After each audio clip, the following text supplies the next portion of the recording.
আসসালামু আলাইকুম। আমার হাতে এখন আপনারা যে ফোনটি দেখছেন, এই ফোনটি হচ্ছে Samsung A52 5G। এই ফোনটি আপডেট করা হয়। আপডেট করার পরেই এই ফোনটি রিস্টার্ট প্রবলেম শুরু হয়। তার আগে একটি প্রবলেম কাস্টমার ভাই ফেস করে, সেটি হলো যে এই ফোনটিতে ওয়াইফাই চালু হচ্ছিল না, ব্লুটুথ ওয়ার্কিং করছিল। ব্লুটুথ প্রপারলি ওয়ার্কিং করছে, কিন্তু ওয়াইফাই টোটালি অন হচ্ছে না। সেই বিষয় নিয়ে আমাদের সাথে উনি যোগাযোগ করেন। এটি হচ্ছে এক টেকনিশিয়ান ভাইয়ের ফোন। এটি হচ্ছে উনার ব্যক্তিগত ফোন, উনি ইউজ করেন। তো ওই ভাই এই ফোনটিকে রিবোলিং করার চেষ্টা করতেছিলেন, কিন্তু উনি এখানে দুঃসাহস দেখায়নি যে আমার হাতে ডেড হয়ে যেতে পারে, যার কারণে ওই ভাইটি কিন্তু কাজটি করেনি। তো এই ফোনটি এখন রিস্টার্ট জনিত প্রবলেম হয়। তো অনেক বেশি রিস্টার্ট করে। রিস্টার্ট করতে, করতে এই ফোনটি অনেক বেশি উত্তপ্ত হয়। উত্তপ্ত হয়ে যাওয়ার পরে এই ফোনটি আর খুব ভালোভাবে চলে না, এবং কি ওয়াইফাইতে ঢুকলে ফোনটি হ্যাং করে, বিভিন্ন ধরনের প্রবলেম করছে। তো দেখেন এখানে আইসির উপরে যে ঢাকনাগুলো থাকে এগুলো কিন্তু এখান থেকে আমি কাটা দেখতে পারতেছি। তার মানে ওই ভাই আসলে রিবোলিং করার প্রিপারেশন নিয়ে নিয়েছিল। কিন্তু এখানে আইসিতে কোনো ধরনের কোনো হিট বা কোনো ধরনের কাজ করা কিন্তু হয়নি। তো শুধুমাত্র উনি ঢাকনাটাই কেটেছিল যাতে এখান থেকে আইসিটা বের করা যায়। আইসিটা বের করার জন্য ওই ভাই শুধুমাত্র ওই ঢাকনাটাই কেটে নিয়েছিল। তো দেখেন এখানে পাশে একটি স্টোরেজ আইসি আছে। এটিকে আমি সেভ করে নিচ্ছি। তাতে করে হচ্ছে এখানে হিট না লাগে। আর Samsung ফোনের যে আইসিগুলো থাকে এগুলো কিন্তু হিটে অনেক সময় ফাইলগুলো ড্যামেজ হয়ে যায়। তখন এখানে কর্নারে, ডিসপ্লের কর্নারে এখানে একটি লেখা আসে রেড সিগনালের, যেখানে পার্টিশন ইনফরমেশন নট ফাউন্ড এরকম ধরনের আবার আরো বেশ কিছু লেখা কিন্তু এখানে যুক্ত হয়ে যায়। তো এখন এখান থেকে আমি সিপিইউটাকে উঠিয়ে ফেলবো। আর এখানে SM7225 আপনারা দেখতেই পারতেছেন। তো এই আইসিগুলো কিন্তু অনেকটা বেশি উত্তপ্ত হয়। আর এটি হচ্ছে 5G আইসি। 5G আইসি আরো অনেকটা বেশি উত্তপ্ত হওয়াটাই স্বাভাবিক। তো সেই সুবাদে এই ফোনটিকে আমি রিবোলিং করব। রিবোলিং করে কমপ্লিটলি ভাবে দেখার চেষ্টা করব। তো এবং আদার্স সাইডে আমি চেকিং করার চেষ্টা করছিলাম। তো এখানে আমি কোনো ধরনের কোনো ফল্ট পাই নাই। সেই সুবাদে আমার মনে হচ্ছে যে এটি প্রসেসর থেকেই কোনো ধরনের একটি প্রবলেম রয়েছে।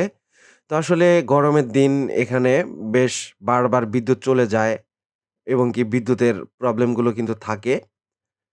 সেই সুবাদে এই আইসিটা আমি যখন উঠাইলাম তখন কিন্তু বিদ্যুৎ চলে গিয়েছিল। আসলে অনেক সময় ক্যামেরার সুইচগুলো দিতেও মনে থাকে না। কারণ বারবার একাধিকবার বৈদ্যুতিক প্রবলেম থাকে। এই প্রবলেমগুলো কিন্তু আসলে আমাদেরকে করতে কষ্টসাধ্য বিষয় হয়ে যায়। তো অনেক কাজও জমে থাকে। তাড়াহুড়োর মধ্যে অনেক কিছুই অনেক সময় মনে থাকে না। তো এখান থেকে আইসিটা আমি কমপ্লিটলি ভাবে উঠিয়ে এখন মাদারবোর্ডটাকে ক্লিন করে নিচ্ছি। আইসিটাকে রিবোলিং করে নিব। আইসিটাকে রিবোলিং করে এখানে খুব সুন্দরভাবে স্মুথলি ভাবে বসিয়ে দিব। বসিয়ে দেওয়ার পরে আমি এখানে দেখব যে এই ফোনটির রিস্টার্ট প্রবলেমটি ফিক্স হয় কিনা। তো তারপরে আমরা পরের স্টেপে যাব ওয়াইফাইতে কোনো প্রবলেম আছে কিনা। তো আসলে অনেক সময় ওয়াইফাই আইসিতে প্রবলেম থাকলে সেই সময়তে এখানে কিন্তু এই ফোনগুলো আমরা রিস্টার্ট ইস্যুতে পাই। সে সময়তে ওয়াইফাইতে কাজ করলে কিন্তু এই প্রবলেমগুলো ফিক্স হয়ে যায়। তো এখানে সাদা আঠা, সাদা সিলিকন আঠা ইউজ করে। এগুলো আমাদের খুব নিখুঁতভাবে ক্লিন করে নিতে হবে। এগুলো কিন্তু খুব চোখে পড়ে না। যখন আমরা দীর্ঘ সময় মাইক্রোস্কোপের দিকে তাকিয়ে থাকি, সে সময়তে কিন্তু এই বিষয়গুলো আমাদের চোখে খুব ভালোভাবে নজরে আসে না। এগুলোকে খুব কেয়ারফুলি ভাবে কাজ করতে হবে। আর এখানে সিপিইউ রিবোলিং গুলো এগুলো কিন্তু অত্যাধিক অ্যাডভান্স লেভেলের কাজ। এই অ্যাডভান্স লেভেলের কাজগুলো কিন্তু নরমাল কোনো শপে এগুলো হয়ে থাকে না। আর এগুলো আমরা উইথআউট ডেড রিস্কেই আমরা করে থাকি। এগুলো আমাদের কাছে কোনো রিস্ক লাগে না। আমরা রিস্ক ছাড়াই কিন্তু করতে পারি। মাদারবোর্ডটাকে ক্লিন করে নিয়েছি। এখন আমি আইসিটাকে ক্লিন করে নিচ্ছি। ক্লিন করে বল করে নিয়ে মাদারবোর্ডের সাথে ইনস্টল করে দিব। করে দিয়ে এই ফোনটা কমপ্লিটলি চালু হচ্ছে কিনা এই বিষয়টি হচ্ছে আমরা যথাযথভাবেই আপনাদেরকে সাথে নিয়ে দেখব। এবং কি আমার চ্যানেলটি হচ্ছে নতুন। আপনারা আমার আমার চ্যানেলটি সাবস্ক্রাইব করবেন। সুন্দর একটি কমেন্ট করবেন, একটি লাইক দিবেন, যাতে করে হচ্ছে আমি ভিডিও বানাইতে উৎসাহিত হতে পারি। আসলে আ ভিডিও বানাইতে গেলে এখানে উৎসাহর প্রয়োজন আছে।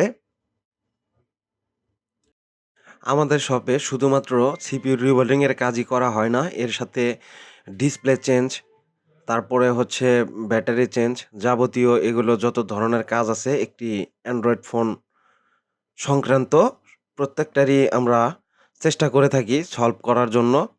এবং কি এখানে প্রত্যেকটা কাজই আমরা কিন্তু রিস্ক ছাড়াই এখন আমাদের কাছে করা সম্ভব হয়ে ওঠে। তো এখানে আইসিটা আমি ক্লিন করে নিচ্ছি। ক্লিন করে নেওয়ার পরে এখানে আমার মনে হচ্ছে যে সাদা সিলিকন এখানে হালকা, হালকা দেখা যাচ্ছে। আমি টুইজারের মাধ্যমে এগুলোকে তুলে নিচ্ছি। এগুলোকে তুলে না নিলে এখানে বলগুলো কিন্তু ছোট বড় হবে। আর ছোট বড় হলে কিন্তু এই আইসিটা পারফেক্টলি রিবলিং হবে না। তো দেখেন এখানে প্রত্যেকটা বল আমি খুব সূক্ষ্মভাবে করে নিয়েছি। এখন আমি এখানে একটু পেস্ট দিয়ে দিব। যাতে করে হচ্ছে বলটা যদিও বিন্দু পরিমাণ কোনো আঁকা-বাঁকা থাকে সেটি কিন্তু এখান থেকে সলভ হয়ে যাবে। তো এখন আমি আইসিটাকে এখানে বসিয়ে দিব। কারণ হচ্ছে বিগত বেশ কিছুদিন যাবৎ আমি হচ্ছে বাসাতে একটু কাজ করতেছি। যার কারণে এখানে একটু গলাটা বসে গেছে। বারবার কাশি আসে বা অনেক ধরনের প্রবলেম হয়। তো আমার জন্য সবাই দোয়া করবেন। আমিও আপনাদের জন্য দোয়া করব। সবাই যেন আল্লাহ যেন আপনাদেরকে সবাইকে ভালো রাখে। তো এখানে আইসিটা ইনস্টলের শেষ পর্যায়ে। এখন এখান থেকে আইসিটা ঠান্ডা হওয়া পর্যন্ত আমরা একটু সময় ওয়েট করব। ঠান্ডা না হলে এই ফোনগুলো কিন্তু অন করা যাবে না। সেই সময়তে কিন্তু ফোনগুলো বিবৃতি ঘটতে পারে। এখানে ফোনগুলো কিন্তু কমপ্লিটলি ভাবে অন হবে না। তো এখানে দেখেন আমি ছোট একটি কুলিং ফ্যানের মাধ্যমে এই বোর্ডটাকে পর্যাপ্ত পরিমাণ ঠান্ডা করে নিব। মানে যতটুকু ঠান্ডা হলে একটা ফোন অন করা সম্ভব ততটুকু আমি চেষ্টা করব ঠান্ডা করে নেওয়ার জন্য। তার আগে হচ্ছে যেহেতু এখানে আমি কাজ করলাম, এখানে বিভিন্ন লিকুইড পেস্ট থাকতে পারে। এগুলোকে আমি যথাযথভাবে ক্লিন করে দিচ্ছি।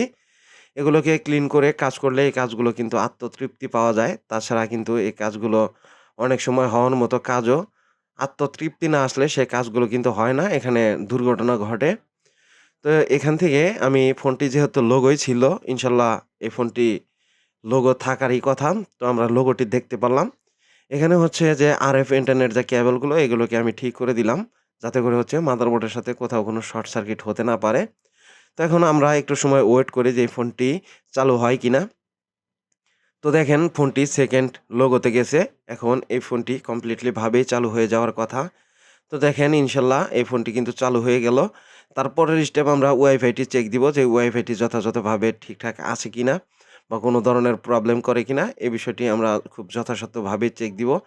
যেহেতু ওয়াইফাই থেকেই মূলতভাবে এটি প্রবলেমটি হয়েছে এবং কি আপডেট দেওয়ার পরে ওয়াইফাই চলে যায় তারপরে ফোনটি রিস্টার্ট প্রবলেম শুরু হয়।